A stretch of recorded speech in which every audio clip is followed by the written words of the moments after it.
Hi, this is Bill Punch from Michigan State University with yet again another video in the series of videos on the topic, the practice of computing using Python CSE 231. In the previous video, we began our discussion of scope, talked about unqualified namespaces. We're going to continue that discussion in this video on the topic of qualified namespaces. Let's get started. So we'll remind ourselves quickly what we mean by scope. Scope is the set of program statements over which a variable is defined. And typically the way it works is because there are multiple namespaces in play in a Python program, our goal is to identify the sequence of namespaces we might search through to see if a variable is defined. We talked about unqualified namespaces before, and now we're going to talk about qualified namespaces, those elements that use a dot call, usually a class or an instance or a method or something like that. These things that have to do with the object system, separate from the functions and assignments from the previous unqualified namespaces. As was true for unqualified namespaces, there's an acronym for the search process, the sequence of namespaces to search in the qualified namespaces, and the acronym is L for local. And usually by local we mean in the instance that we're looking. C is for class, the class the instance came from, and H is up the hierarchy. Let's take a look. I want you to remember how the initialization process goes in Python. Python has a construction pipeline it goes through, and at some point it asks the question, is there a double underline init available? And if there is, then the instance that's being constructed can be passed as self to the init method, and the instance that gets created is modified. So the instance has local variables, or could, at least if we define it as such, inserted into the instance itself. And so here's an example of that. So here's a class called myClass, here's the init method, and every instance that comes through here is going to have a new attribute added to it by assignment. This is a dot call. The attribute's name is init underline attribute, and it's going to be given the value from the param string, either what got passed in or by default the value 1, 2, 3. So the init changes each instance as it goes through. So instance 1 gets in its init attribute ABC. Instance 2 gets the value 1, 2, 3 by default. If I print those two attributes, then I get ABC for the first and 1, 2, 3 for the second. Subsequently, I can now go through and I can change any one of those attributes. And so instance 2, which had a value of 1, 2, 3, I can say, look, I want to change locally within that instance that value to 100. And I want to create a new attribute, one that has not existed, one that did not get created. We had put init attribute in our instances. Now we're going to create something in instance 1 called new attribute and give it a value of XYZ. And I can print them out. What was the init attribute from instance 1? It was not changed and remained ABC. What about from instance 2? We changed its value to 100. What is the value inside instance 1 under new attribute? We gave it the value XYZ. Let's see if that is in fact all true. And it is. What is the value of new attribute in instance 2?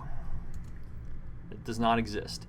We created locally within instance 1 new attribute by assignment. It did not exist in instance 2, only existed in instance 1, and so we cannot print it otherwise. So all of these attributes live locally in the local namespace of the instance. How does the instance track itself? Track those things that are local. It in fact keeps a dictionary of items, and if I was to look at instance 1, in the variable, special variable called double underline dict double underline is the local variable namespace. I can print out those things that were put into the local namespace. I can see the initial init attribute and the subsequent new attribute and the values that are associated with them. What about class local? So that's the next element. Let's create an empty class, nothing in it. We use the pass keyword, make an instance, show what's in the instance and what's its class. Every instance remembers what class it came from. It records it in the double underline class underline variable so that it can be connected to its class. And so these were all the elements that are stored in the class. Here is the name of the class that the instance came from, an instance of empty class. That's very useful because When an element cannot be found locally within the instance's namespace, it looks up to the class to see if the class has it.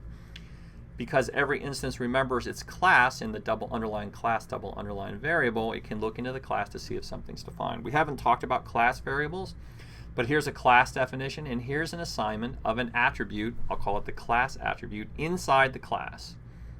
So this is a class variable contained only in the class. Here's the regular creation process, creating in every instance an init attribute, not class attribute, only init attribute. As before, we create a new class, 1, 2, 3. We go and assign locally, and that's very important. When we do an assignment to an instance, we do an assignment locally. We make a second instance, new class takes the default, and we print both class attributes, change them, and print them again. Let's take a look, and then we can go back and look and see what happened. So what happens is this. When we assign class attribute locally, it's only in the instance, and that is what prints. However, for the second printing, there is no local class attribute, so the rule says if it's not local, look up to the class, and that's the class attribute, and it prints that one.